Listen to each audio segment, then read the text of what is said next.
আমরা সূরা আহজাবের ৪ নম্বর আয়াত থেকে আলোচনা এখন শুরু করব ইনশাআল্লাহ। আউযু বিল্লাহি মিনাশ শাইতানির রাজিম। বিসমিল্লাহির রহমানির রহিম। মা জাআলাল্লাহু লিরাজুলিন মিন কলবাইনি ফি জাওফিহি ওয়া মা জাআলা আজওয়াজাকুমুল্লাতি তুযাহিরুনা মিনহুন্না উম্মাহাতিকুম ওয়া মা জাআলা আদিয়াআকুম আবনাআকুম যালিকুম কওলুকুম বিআফওয়াহিকুম ওয়াল্লাহু ইয়াকুলুল হক ওয়া হুয়া ইয়াহদিস সাবিল। আয়াতের তর্জমা।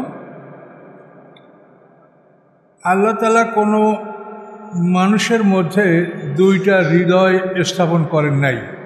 ফি জওফি, জওফ মানে শূন্য গহ্বর, এই জায়গাটা হৃদয়ে যেখানে হৃৎপিণ্ড যেখানে থাকে, হৃৎপিণ্ড আমাদের, তারপরে লিভার, লাংস, গলব্লাডার, এগুলি যেখানে থাকে, এই জায়গাটা মোটামুটি চাপা জায়গা না। যেরকম ব্রেনটা মানে একেবারে কভার করা কঠিন হাড্ডি দ্বারা, তো এই যন্ত্রগুলো যেখানে আমাদের, এই জায়গাটা একটু উন্মুক্ত জায়গা। এখানেও আমাদের একটা যে রিবস মানে আমাদের বক্ষস্থলে যে হাড্ডিগুলি, এগুলি দিয়ে এটা কভার করে রাখা হয়েছে, কিন্তু এই হাড্ডিগুলোর মধ্যে একটু ফাঁকা ফাঁকা আছে। আর মাথার ব্যাপারে ওটা না, মাথা খুবই সংরক্ষিত এবং খুবই সংকীর্ণভাবে মাথাকে হেফাজত করা হয়েছে। মাথার সাথেও হাড়ের সাথে ফাঁকা আছে, কিন্তু সামান্য, নগণ্য। এখানে এই বক্ষস্থল যেখানে কলব বা হৃদয় স্থাপন করা থাকে, এটা বলছেন আল্লাহ ফি জাওফিহি, তার শূন্য গহ্বরে, অর্থাৎ বক্ষস্থলের শূন্য স্থানে কারো আল্লাহ তাআলা দুইটা হৃদয় আল্লাহ বানান নাই। এ কথার কারণ হলো, আরব দেশে একটা লোক ছিল যার নাম আবু মুআম্মার ফাহরি। সে খুব মেধাবী ছিল। তো এই জন্য মানুষেরা মনে করতো যে এই লোকটা এত মেধাবী, এর মধ্যে বোধহয় দুইটা হৃদয় আছে। সেও দাবি করতো যে আমি সবচাইতে মেধাবী, আমার মুখস্থ শক্তি, ধারণ ক্ষমতা সবচাইতে বেশি, আমি সর্বশ্রেষ্ঠ জ্ঞানী, ব্রেইনি, এই দাবি তার চলছিল। তো আল্লাহর মর্জি, বদরের যুদ্ধ যখন হলো, তখন কাফেররা পরাজিত হলো। এখানে এই আবু মুআম্মার ফাহরি, সে ওই কাফেরদের সাথে ছিল। থাকার পরে এই পরাজিতের পরে এরা যার যার গন্তব্যস্থলে পৌঁছেছে। আবু সুফিয়ান তো এই যুদ্ধে অংশগ্রহণ করে নাই, সে ছিল সিরিয়ার বাণিজ্য কাফেলা নিয়ে। আবু সুফিয়ানের সাথে যখন এই মুআম্মার ফাহরির দেখা হলো, সে এমন অবস্থায় যে একটা জুতা তার পায়ে আর একটা জুতা তার হাতে। আবু সুফিয়ান জিজ্ঞাসা করে, কী খবর? বলে, আমরা পরাজিত হয়েছি। তোমার কি খবর? বলে, আমার কি খবর যে তোমার জুতা একটা হাতে আর একটা পায়ে। তো বলে, আমি তো মনে করছি দুটো জুতাই আমার পায়ে আছে। তো সেদিন থেকে তার এই দুই হৃদয়ের দাবি এটা সমাপ্ত হলো, যে তোমার মধ্যে দুইটা হৃদয় নাই, তুমিও সাধারণ মানুষের মতো মানুষ। এখানে এই কথাটা আল্লাহ বলেছে যে কোনো মানুষের বক্ষস্থলের মধ্যে আমি দুইটা হৃদয়, দুইটা কল্প স্থাপন আমি করিনি। এক। 2 নম্বর, ওমা জাআলা আজওয়াজাকুমুল্লাতি তুযাহিরুনা মিনহুন্না উম্মাহাতিকুম, তোমরা তোমাদের যে সমস্ত স্ত্রীর সাথে জেহার করো, আল্লাহ তাআলা তাদেরকে তোমাদের মা বানান নাই। জেহারটা কি? এটা তো আমাদের দেশে প্রচলন নাই। আরবে এটা প্রচলন ছিল যে স্ত্রীকে বিদায় করার জন্য বলতো, তুমি আমার মায়ের মতো। মায়ের কোনো অঙ্গ প্রত্যঙ্গ এর সঙ্গে তুলনা করা, তুমি আমার মায়ের পিঠের মতো, আমার মায়ের বক্ষস্থলের মতো, রানের মতো, লজ্জাস্থানের মতো, এইরকম বললে যদি কেউ বাক্যোচ্চারণ করতো, ওরা মনে করতো যে এতে স্ত্রী তালাক হয়ে গেছে। এই আচরণটা আমাদের এইসব অঞ্চলে আমরা দেখি না কোনো মানুষের মধ্যে এভাবে করতে। অবশ্য অনেকে রাগ করে স্ত্রীকে মা বলে। তো এই মা বলা এবং এগুলি, এতে স্ত্রীর তালাক হবে না। আল্লাহ কি বলছেন? যে আল্লাহ তাআলা বলছেন, মা জাআলা আজওয়াজাকুমুল্লাতি তুযাহিরুনা মিনহুন্না উম্মাহাতিকুম, তোমরা যে সমস্ত স্ত্রীদের সাথে জেহার করো, জহার শব্দ তো পিঠ, ওরা বলতো আনতে আলাইয়া কা জাহারি উম্মি, তুমি আমার মায়ের পিঠের মতো। এই জন্য জেহার শব্দটা পিঠ শব্দ দ্বারা এখানে উল্লেখ করা হয়েছে। আর ওরা বলতো এভাবে। তো আল্লাহ বলেন, তোমরা তোমাদের যে সমস্ত স্ত্রীর সাথে জেহার করেছো, তোমার মুহররমের সাথে তার সাথে তুলনা করেছো, তোমার মা বোন খালা যারা মুহররম এদের সাথে তুলনা করে তোমার স্ত্রীকে হারাম করেছো, আল্লাহ বলেন এরা তোমাদের মা হয়ে যায়নি, এরা তোমাদের মা হয় নাই। কি হয়েছে? সে বিধান আল্লাহ নিচে দিয়েছেন। বিধান হচ্ছে, কেউ যদি তার স্ত্রীকে বলে তুমি আমার মায়ের মতো, হারাম, তাহলে সে একটা দাস মুক্ত করবে, গোলাম আজাদ করবে, অথবা 60টা রোজা রাখবে 2 মাস, অথবা 60 জন মিসকিনকে খাদ্যদান করবে। এই 3টে ব্যবস্থা তার জন্য রাখা হয়েছে। শরিয়াতে আমাদের সুবিধার জন্য আল্লাহ তাআলা বহু ক্ষেত্রেই একাধিক ব্যবস্থাপনা রেখেছেন। এই জিহারের কাফারা 3টা, গোলাম আজাদ করা, অথবা 60টা রোজা রাখা 2 মাস অনবরত রোজা রাখা, অথবা 60 জন মিসকিনকে খাদ্যদান করা। কসমের কাফারা এরকম 3টা জিনিস আল্লাহ বলেছেন, গোলাম আজাদ করা, তারপরে 10 জন মিসকিনকে খাদ্যদান করা, অথবা 3টা রোজা রাখা। হজের ব্যাপারও আল্লাহ বলছেন তোমরা হজ কেরান, তামাত্তু, ইফরাত 3 ধরনের তোমরা হজ করতে পারবা। তো এটা আল্লাহ তাআলা মানুষের সুবিধার জন্যই আল্লাহ তাআলা শরিয়াতে এই একাধিক আমলের সুযোগ রেখেছেন। এই জন্য আল্লাহ কোরআন পাকে বলেছেন, আল্লাযীনা জাহাদু ফীনা লানাহদিয়ান্নাহুম সুবুলানা, যারা আমার পথে মেহনত করে আমি তাদেরকে আমার রাস্তাগুলি দেখাবো। সুবুল, এটা সাবিলের ও সুবুল। এই আয়াত দ্বারা পীরপন্থী লোকেরা বলে যে আল্লাহ বলছে আমার অনেকগুলো রাস্তা, তাহলে আমাদের 4 তরিকা, 126 তরিকা, 20 তরিকা, এগুলি সব আল্লাহ সমর্থন করেছেন। বলেন নাউজুবিল্লাহ। আল্লাহ বলছেন সুবুলা না, মানে আমার রাস্তা। এই 4 তরিকা, 26 তরিকা আল্লাহর রাস্তা? আল্লাহ বলেছে তোমরা চিশতিয়া, কাদরিয়া, নকশবন্দিয়া, মোজাদ্দাদিয়া, এই 4 তরিকা, এরপর 20 তরিকা, 126 তরিকা, এগুলিকে আল্লাহ বলছে তোমাদেরকে? তো সাধারণ মানুষ তো বোঝে না, তারা মনে করে যে পীর সাহেব যা বলে এটা সব ঠিক। এই জন্য কোরআনের জ্ঞান অর্জন না করতে পারলে মানুষ খুব সহজেই বিভ্রান্ত হয়। আর আল্লাহ তাআলা এই জন্যই বলেছেন যে আমি কোরআন বোঝা তোমাদের সহজ করে দিয়েছি, তোমরা আমার কোরআন থেকে জ্ঞান নাও, তোমরা ধোকায় পড়ো না, কারো কথা এভাবে বিশ্বাস করতে যেও না, তুমি পরীক্ষা করে দেখো। ইস্তাফতে কালবা কয় নাফতা কাল মুফতুন, মুফতিরা ফতুয়া দেওয়ার পরেও তুমি নিজের অন্তরের কাছে প্রশ্ন করো যে এটা ঠিক কিনা, তার কারণ তোমার বিবেক অনুযায়ী তোমার বিচার হবে। মুফতির জ্ঞান দ্বারা তোমার বিচার হবে না, ওর জ্ঞান দ্বারা ওর বিচার, তোমার জ্ঞান দ্বারা তোমার বিচার, তুমি তোমার জ্ঞানের কাছে প্রশ্ন করো। তাহলে এখানে আমরা জানতে পারলাম যে এভাবে স্ত্রীর সাথে জেহার করলে স্ত্রী হারাম হবে না, বরং এই কম্পেনসেশন, জরিমানা, ক্ষতিপূরণ দিতে হবে। আচ্ছা, এরপরে 3 নম্বর আল্লাহ বলছেন ওমা জাআলা আদিয়াকুম আবনাকুম, আল্লাহ তাআলা করেন নাই তোমাদের মুখ ডাকা সন্তানদেরকে তোমাদের সন্তান। আপনি একটা ছেলেকে সন্তান বানালেন, একটা মেয়েকে সন্তান বানালেন। অনেক পরিবার যাদের ছেলে মেয়ে নাই তারা এরকম ছেলে পেলে লালন পালন করে। এখানে আল্লাহ বলছেন যে তোমরা যাদেরকে মুখে সন্তান বলে ডাকো তারা তোমাদের সন্তান না। রক্তের সম্পর্ক ছাড়া কোনো সন্তান হবে না। আপনি বা আপনার স্ত্রী আপনারা মিলে যদি একটা ছোট বাচ্চা লালন পালন করেন, এই বাচ্চা বড় হওয়ার পরপরই আপনার স্ত্রীর সাথে তার পর্দা করা ফরজ। তার কারণ এই স্ত্রীর সাথে এই ছেলের কোনো রক্তের সম্পর্ক নেই। আর আরহাম হলো রেহেম, মানে মাতৃগর্ভ। এই রক্তের সম্পর্কের আত্মীয়রাই হলো আত্মীয়।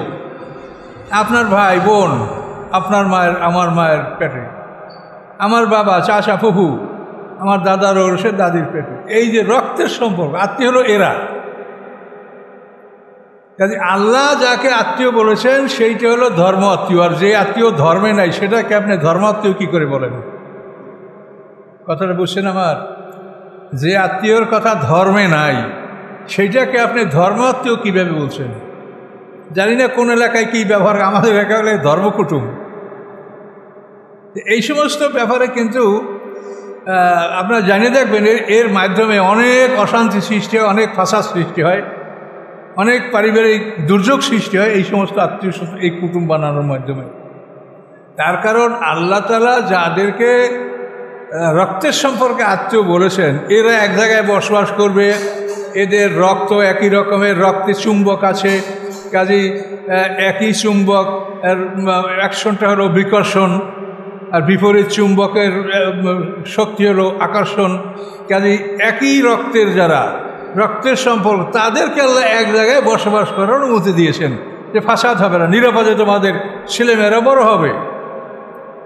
কিন্তু আপনি এটা যদি অমান্য করেন, এই পারিবারিক বন্ধনটা যদি নষ্ট করেন, গোটা সমাজে অশান্তি ছড়িয়ে পড়বে। এটা ভালো করে আপনারা চিন্তা করে দেখেন। আল্লাহ আমাদেরকে সৃষ্টি করেছেন, বিধান দিয়েছেন তিনি।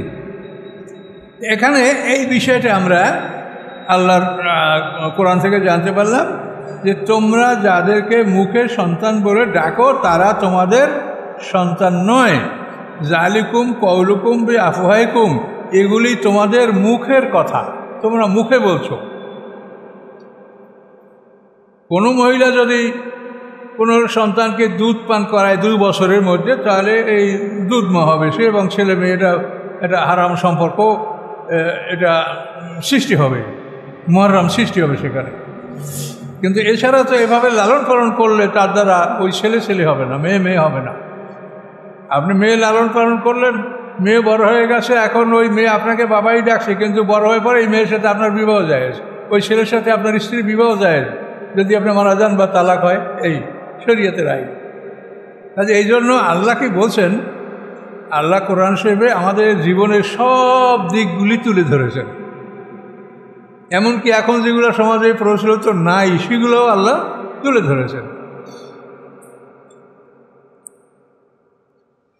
আল্লাহ ইয়াকুলুল হক ওয়া ইয়াহদিস সাবিল, আল্লাহ সত্য বলেন এবং সৎ পথ দেখান। আল্লাহ যা বলেছে এটা সত্য, এবং তিনি যে পথ বাতিয়েছেন এটা সত্য পথ। উদুহুম লি আবাইহিম, তোমরা তাদেরকে ডাকো তাদের পিতাদের নামে। কার সন্তান? সেই বাবার নামে এই সন্তানকে ডাকো। উদুহুম লি আবাইহিম, তোমরা তাদেরকে ডাকো তাদের পিতাগণের নামে। ও আকসাতু ইনদাল্লাহ, এটা আল্লাহর কাছে অত্যন্ত ন্যায়সঙ্গত।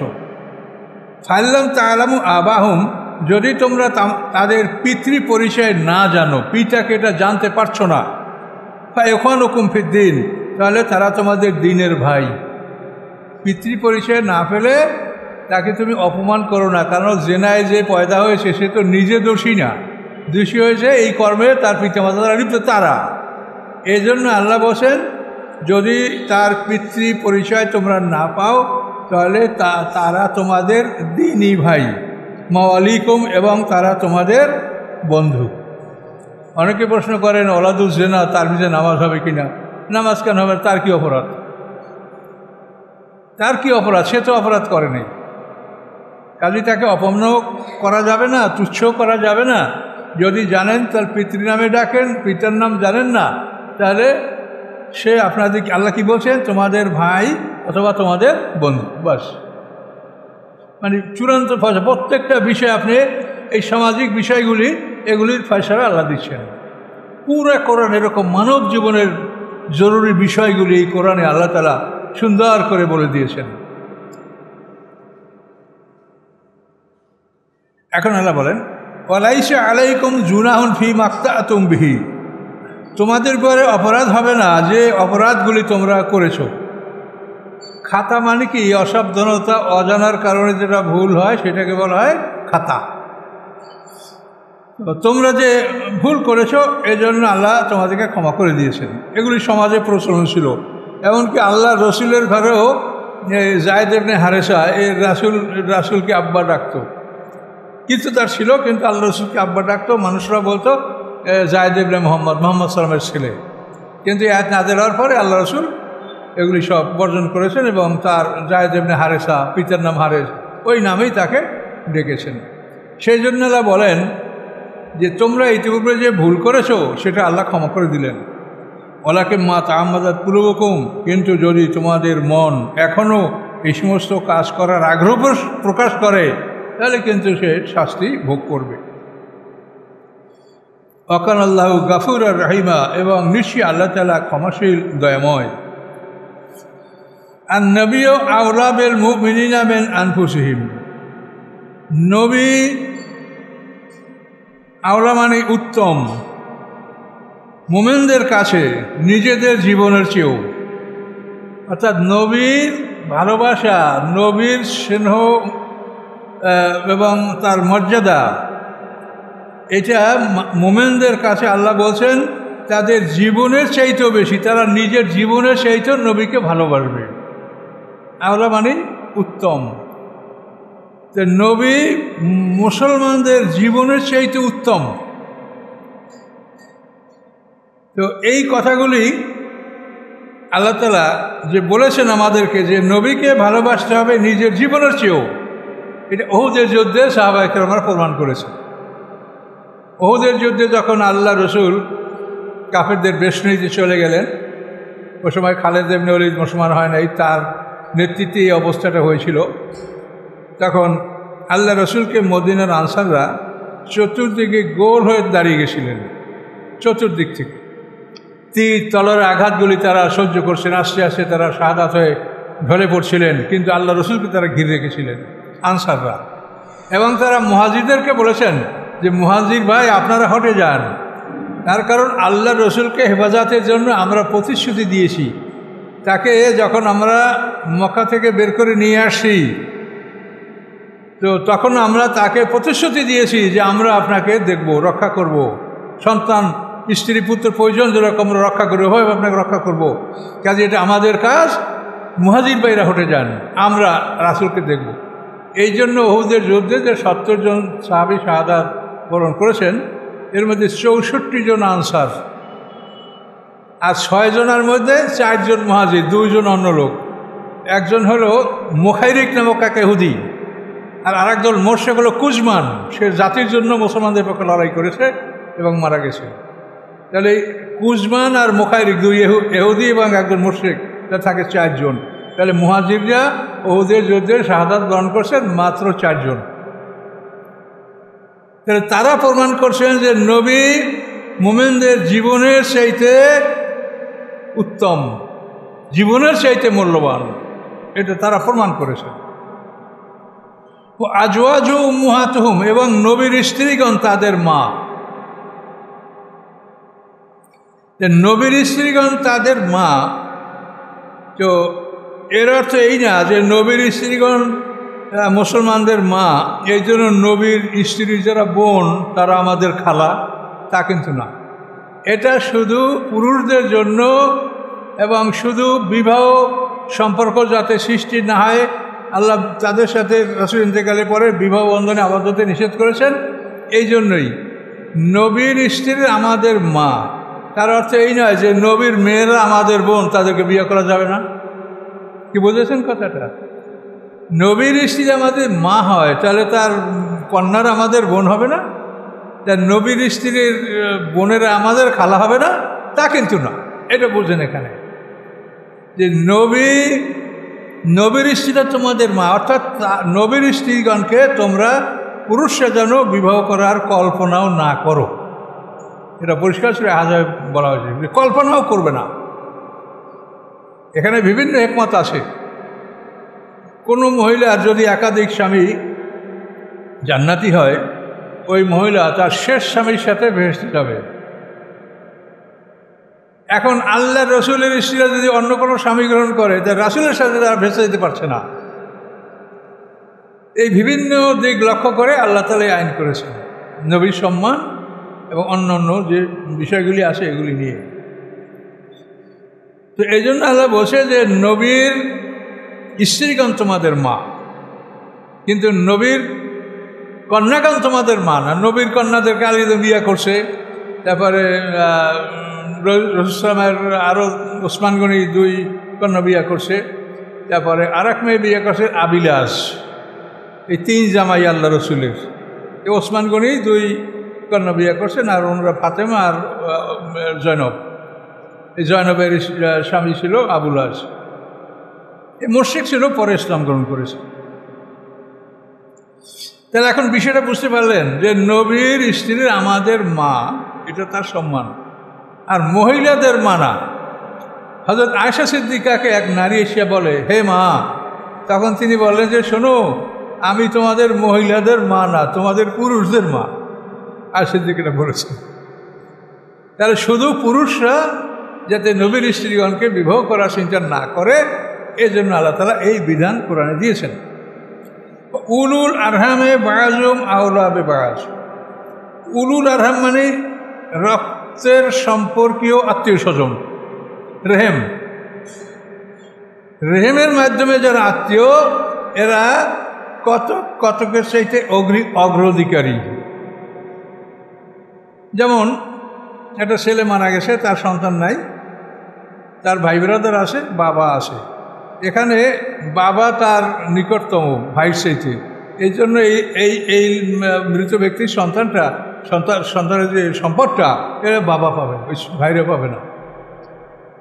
রক্তের বন্ধনের আত্মীয় যারা, তারা একে অপরের তুলনায় অগ্রগণ্য। তো এই জন্য যদি ভাই থাকে তো ভাই ছেলেরা পাবে না, যদি বোন থাকে তো বোনের ছেলেমেয়েরা পাবে না। এইভাবে আল্লাহ তাআলা এই বিধানটা কোরআনে দিয়েছেন, এবং সেই অনুসারে সম্পত্তি বন্টনের আইন পৃথিবীতে এটা চালু আছে। ফি কিতাবিল্লাহ, আল্লাহ বলেন এটা আল্লাহর কিতাবে বিস্তারিত বর্ণনা করা আছে। মিনাল মুমিনিনা ওয়াল মুহাজিরিনা, মুমিনদের মধ্যে হতে, মুহাজিরদের মধ্যে হতে এই বিধান সকলের জন্য। হ্যাঁ, ইল্লান তাফআলু আউলিয়াকুম মারুফা, তোমরা তোমাদের বন্ধুদের সাথে কোনো যদি তোমরা ভালো কাজ করো, অর্থাৎ তাদেরকে যদি কিছু তোমরা দিতে চাও, সেটা আলাদা দিতে পারো, কিন্তু আল্লাহ যে আইন করেছেন সেটা এই আইন। আপনার নিজস্ব কোনো লোক ভালো, অথচ সে আপনার অরিশ হয় নাই, বা আপনি কারোর সাথে বন্ধুত্ব চুক্তিতে আবদ্ধ ছিলেন, সেটা আপনার অরিশ হবে না। তাহলে এদেরকে যদি তোমরা কিছু দান করো তো করতে পারবা, সেটার পরিমাণ হলো 3/1 সম্পত্তি। এই 3/1 সম্পত্তি, এই যে তোমাদের বন্ধুদের সাথে তোমরা সদাচরণ করতে পারো, এই আয়াত দ্বারা এটা প্রমাণ যে আল্লাহ তাআলা ওয়ারিসদের ছাড়াও অন্যদেরকে কিছু দেওয়ার অনুমতি দিয়েছেন। সেটা কত? আল্লাহ রাসূল বলছেন সেটা তোমাদের সম্পত্তি 3/1, এবং ওইসব লোককেই তোমরা দিতে পারবা যারা ওয়ারিশ হয় নাই। যারা ওয়ারিশ হয়েছে তাদের অংশ তো আল্লাহই বলে দিয়েছেন, তাকে আবার তোমার দেওয়ার কোনো অধিকার নাই। এটা আল্লাহ এখানে এই আয়াত দ্বারা এটা প্রমাণ করেছে। কানা যালিকা ফিল কিতাবে মাসতুরা, আল্লাহ বলেন এগুলা কিতাবে সব লিখিত আছে। এই বিধানগুলি সব আল্লাহর কিতাবে লিখিত আছে, কিন্তু আমরা তো কোরআন থেকে গাফেল, যে এই কোরআনে কি আছে এ সম্পর্কে আমরা মানুষকে জানাইনি, আর আমরাও নিজেরা কতখানি জানি তা আল্লাহ ভালো জানেন।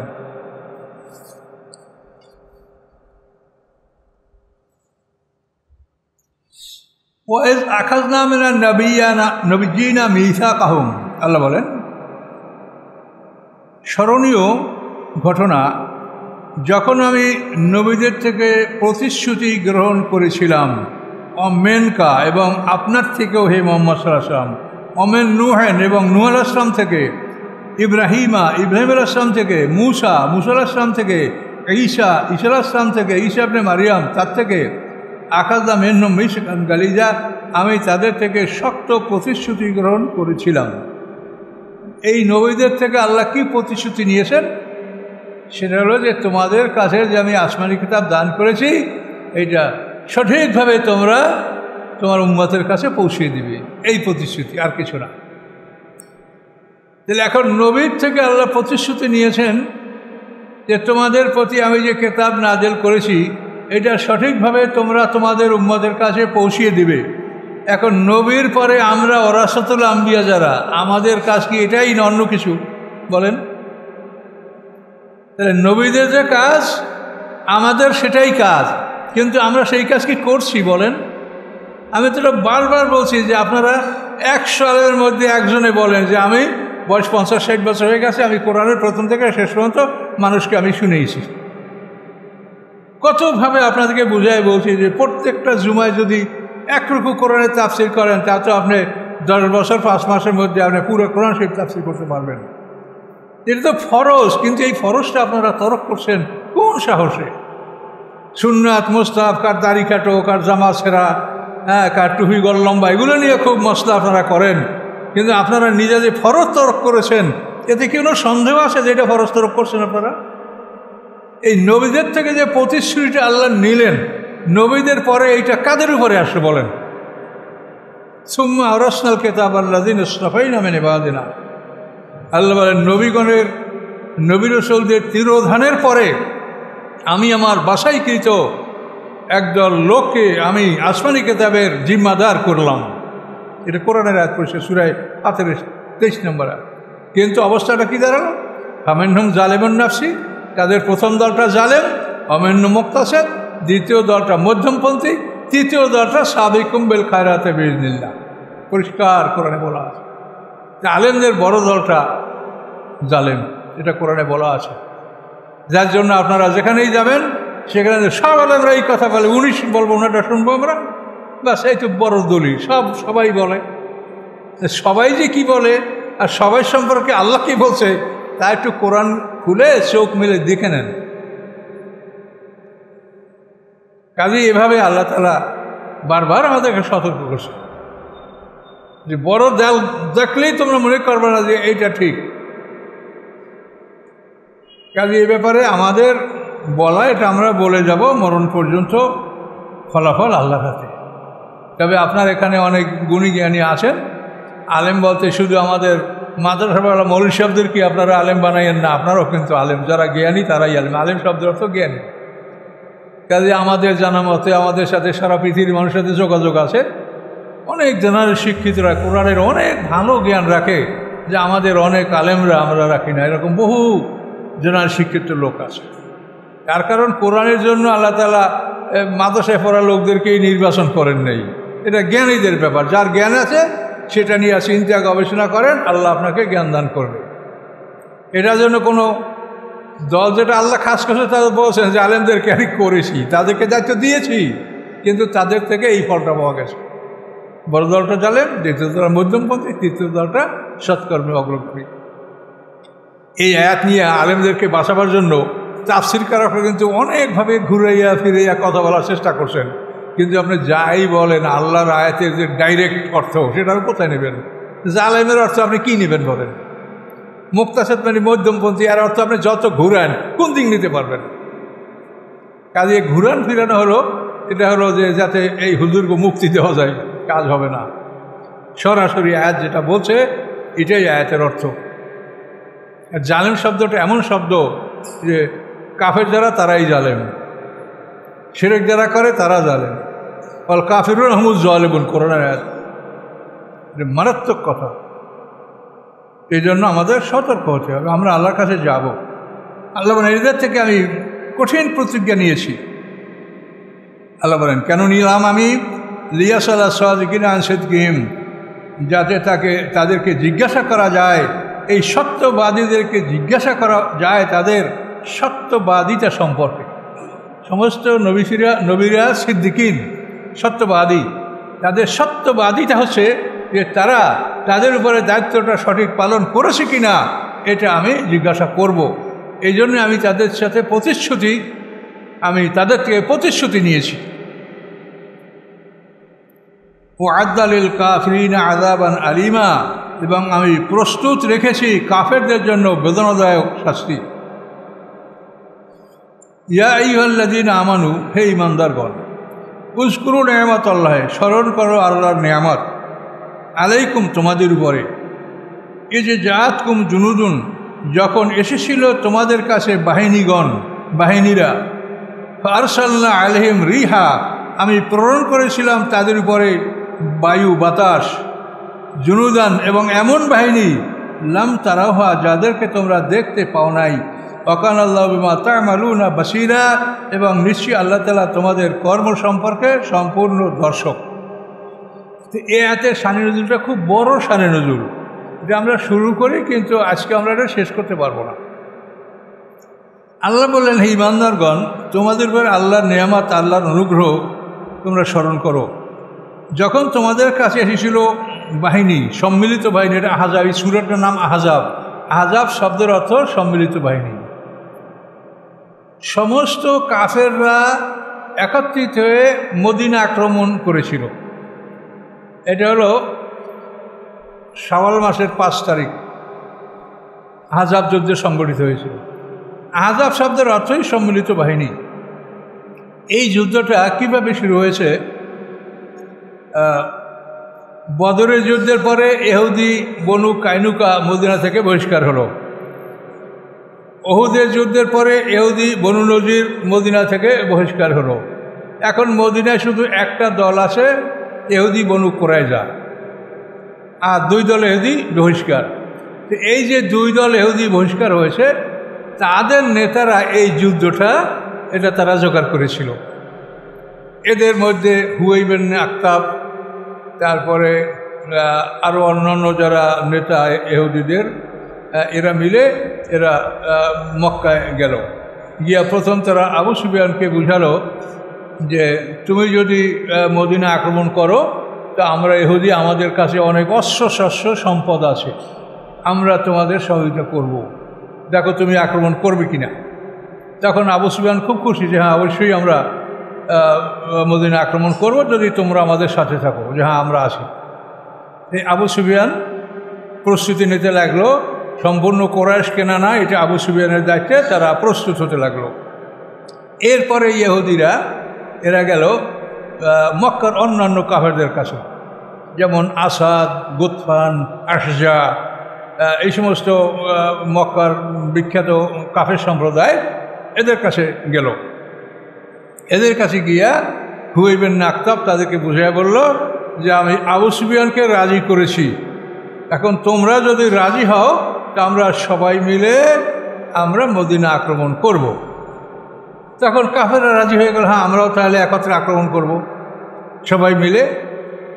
এইভাবে তারা সবাই মক্কার কাফেররা একমত হয়ে, মানে সংখ্যাটা নানাভাবে বলা আছে, তার সর্বোচ্চ 20,000-এর কথা সর্বশেষ, যে অন্তত 20,000 সৈন্য তারা রেডি করছে মদিনা আক্রমণ করার জন্য। মদিনা ছোট্ট একটা শহর, আর সাহাবায়ে কেরামরা এতদিন তো মানে 3,000-এর বেশি সৈন্য নিয়ে তারা যুদ্ধের মাঠে আসতে পারে নাই, আর ওরা 20,000 সৈন্য এটা জোগাড় করেছে মদিনা আক্রমণ করার জন্য।